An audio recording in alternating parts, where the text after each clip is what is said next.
Imagine waking up one morning with a strange new silence, the kind that hums. You blink, stretch, and then suddenly hear it. I whisper that isn't yours. Then another, and another. Thousands. They aren't sounds exactly, more like ripples of meaning brushing against your mind. You've somehow gained the power to read thoughts. Everyone's thoughts, but only once. One day. At first, it feels like standing inside a crowded stadium where everyone's talking, except no one's moving. Their mouths. You look at your phone. Good morning, world.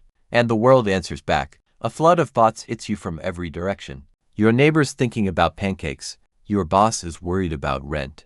Your friend is silently resenting you for not calling back. Your cat, mostly food, and existential confusion about laser pointers. It's chaos, but it's also intoxicating. For the first time in human history, you know what everyone truly means when they say, "I'm fine." Spoiler, almost no one is fine. You walk outside, and it's like reality's been peeled open.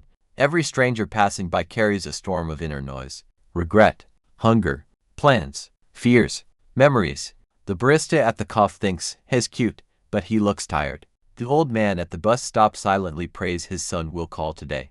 The little girl holding her mother's hand thinks, I hope today's a pink day. You don't even know what that means, but it feels pure. For a few hours, it's magical, like you found the secret soundtrack of existence. Then, something shifts. The noise stops being music. It becomes weight. You notice the lies first. People smile and say good morning, while their minds whisper I hate this place. Friends laugh at jokes they don't find funny. A couple kisses, but each is secretly imagining someone else. You start to feel dirty, like a thief of emotions. Every truth you discover replaces something you used to trust. By noon, you realize knowledge is corrosive. Every secret you uncover eats away at the illusion that makes relationships possible. You see a mother thinking she regrets having a child. A priest doubting his faith mid-sermon. A surgeon thinking, I hope my hands don't shake again. You pass a stranger who looks calm, serene, even, but their mind screams, I can't do this anymore. You try to reach out, but they just smile and keep walking. And you realize, knowing is the same as understanding. The afternoon is the hardest. You can't turn it off. You hear thoughts overlapping like static, the whole planet murmuring inside your head.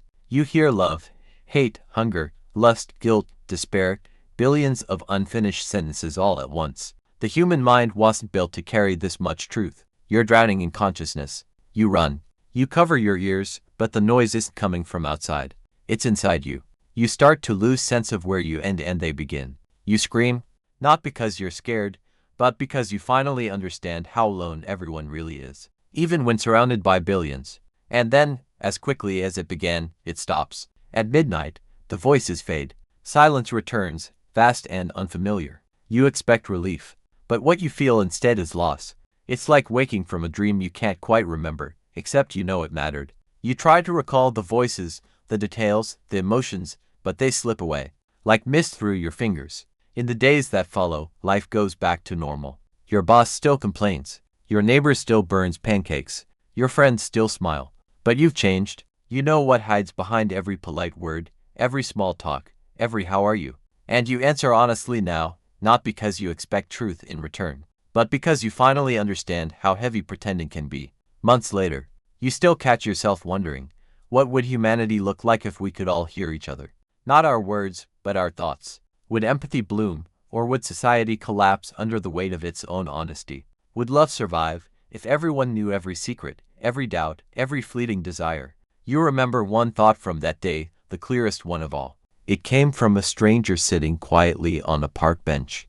Their mind whispered, if anyone could hear me, I just hope they'd forgive me. You didn't know who it was, or what they'd done, but somehow, you did forgive them. And maybe that's the point. We think truth is what connects us, but maybe it's mercy. Maybe what keeps the world from collapsing isn't honesty, it's kindness. Because if you could truly hear every thought, you'd realize something simple. We're all just trying to make peace with the noise in our own heads. And sometimes, silence is the kindest thought of all. The silence didn't last. Not really. You thought the voices were gone, but something stayed. Like an echo burned into your brain, a phantom noise you can't unhear. You start noticing how people talk now. How they hesitate before saying I'm okay. How they smile a little too fast. How every don't worry about it sounds like someone begging you to worry. You've lost the ability to take words at face value. Every conversation feels like decoding a secret message. You don't hear thoughts anymore, but you remember the texture of them. You know what guilt sounds like, what envy tastes like. You recognize loneliness just by the way someone laughs. And that's the problem. The gift you lost still shapes how you see the world. It's like losing your sight but remembering every color. So you start to withdraw. Because pretending is exhausting when you've seen behind the curtain. You skip parties, ignore calls. You watch the world from a distance, trying to forget how loud it really was. But one night, while walking home, you pass a woman sitting on the curb, crying quietly. You don't know her. You can't hear her thoughts.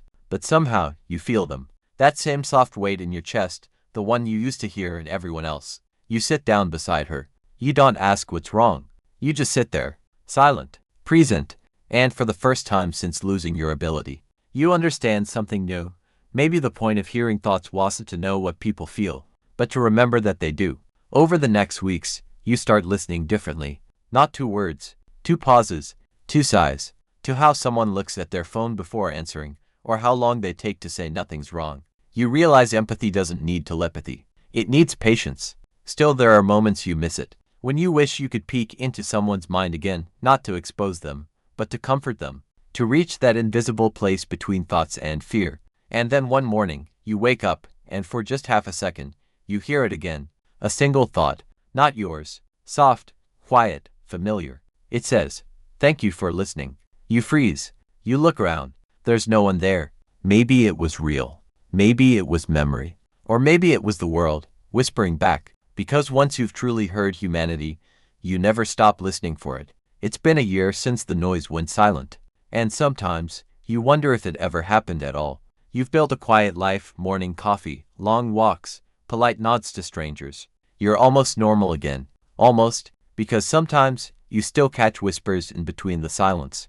Not full thoughts, just emotions. The static hum of a crowded subway car. The tremor of anxiety behind someone's smile at the store. It's not words anymore. It's something softer. You've stopped hearing minds. You've started feeling souls. At first, it's comforting. You can tell when someone needs kindness. When they're lying, not out of malice, but fear. You become someone people trust without knowing why. Friends call you intuitive. Strangers open up to you like old companions. But empathy, like gravity, pulls harder the closer you get. And soon, it becomes heavy. Because now, you don't just feel your pain, you feel everyone's. The world's quiet suffering seeps into your bones. You pass a homeless man and can't sleep that night. You see a child alone on a playground and your chest tightens for hours. Every joy feels fleeting, every sadness contagious. You begin to understand why people need barriers, why we invented privacy. Because true empathy, the kind that never turns off, is unbearable. One night, you dream again. The first dream you've had since it all began. In it, you stand in a vast ocean made of voices. Each wave is a thought, a fear, a hope. They crash over you, endless, human, alive. And just when you think you'll drown in them, the waves begin to whisper in unison. We were never meant to be silent. You wake up with tears in your eyes. The sun is rising. You step outside. The city hums the way it always has, engines chatter, footsteps. But now, you listen differently. Every sound feels like part of a single heartbeat. Billions of voices, still separate, still private, but somehow connected. And you realize something terrifying and beautiful.